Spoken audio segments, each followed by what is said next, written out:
Infamous games have always been about really one core thing. It's this origin story that you get to live out. You're an everyday person who gets superpowers and decides if you want to use them for good or evil.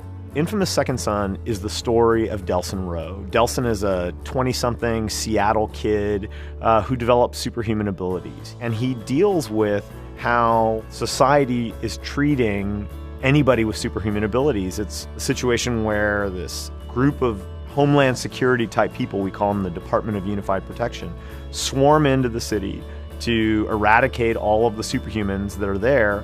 And it's his struggle against that group of people and kind of coming to terms with how he feels and how his family feels about people who have these superhuman abilities. In a book or movie, you're going to tell one story, right? And it's going to be your story. You're going to tell a specific story. Whereas a game, you're going to partner with the player, or sometimes a group of players, and you're going to tell a story together.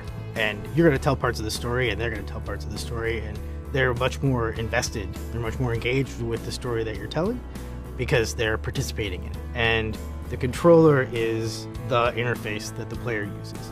So the designer has video, they have audio, they have story and dialogue, they have all these tools for communicating with the player. The player only has one tool for communicating back and engaging in the conversation, and it's the controller. And the PS4 controller is significantly improved from previous controllers. We've always felt like the controller itself and the ability for the user, for the player to express himself to us was the most important place for innovation. A lot of the improvements to the controller are about how it feels. So the sticks feel more responsive, and the triggers feel more comfortable, and the buttons feel crisper. All of those things really improve the quality of the gameplay experience for everyone who plays on the system. And I think that stuff is so incredibly important. It's kind of the foundation that you build the house on. If you get that wrong, you just can't get anywhere. And so I think it's really, really important what they've done with the controller. But then there's also some exciting new things that give us as game makers a chance to try and give players small but exciting new experiences. And our goal is really to examine that and say, how do we, again, compress the distance between what the player is doing and what's happening in the game? And so the example that I'll give is there's a test that's been created in the infamous Second Son universe to identify people who have the conduit gene, who could develop superhuman abilities. And that test requires a scanning of your finger. And so you have to go up, sort of like going through airport security, but you have to go up and place your finger and get scanned. Normally you would just have the player hit the triangle button or something, right? But with the PlayStation 4, you can actually have the player place their tip of their finger on the pad in exactly the motion that Delson is doing. That gives you a more direct experience. And again, we're not going to be having you press your finger during the entire game, but rather at these key moments, letting you express something in a direct way rather than in an indirect way. One of the things about Second Son I'm really excited to let players get their hands on are the controllers. We've really streamlined them so that you can use any of your powers whenever you want in all sorts of different circumstances. So people will be comboing the uses of their powers and their moves and their attacks really fluidly. We actually went through and we completely revised the control scheme to make it easier to learn and also kind of more expressive when you're using your powers.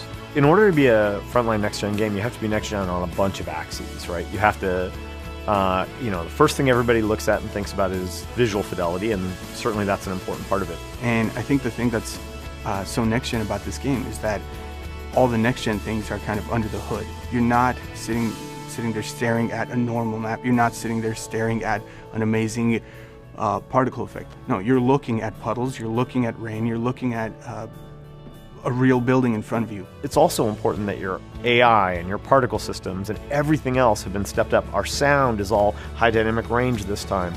Every single element of the game you have to turn over the rocks, change all of the underlying assumptions and improve them. That's what this business is. You have to step back and you have to look at it and say, hey, we made all these assumptions about how things should work, how things should be built. You have to rethink how everything works when you jump generations, and that was a great time for us to also rethink the character and the power set, because you already sort of proverbially have all the parts on the floor. It's a great time to think about how you want to put them back together. And it gives us a lot of energy around doing another game in this universe, because there's so much for us to go build and go discover what's possible. You know, the dreams that we had that were impossible actually become possible. And so it's fun to kind of try and capture some of those moments and bring them into your game.